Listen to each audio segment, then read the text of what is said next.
this one was gifted from Chimola, and these are from India, Dharamshala, and this is from Gayatri Mumula.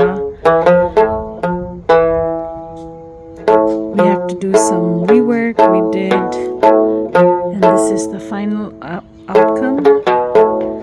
And this Dranyen is still in the process. And I got this in Tibet in 2006. So here's my collection of Dranyen.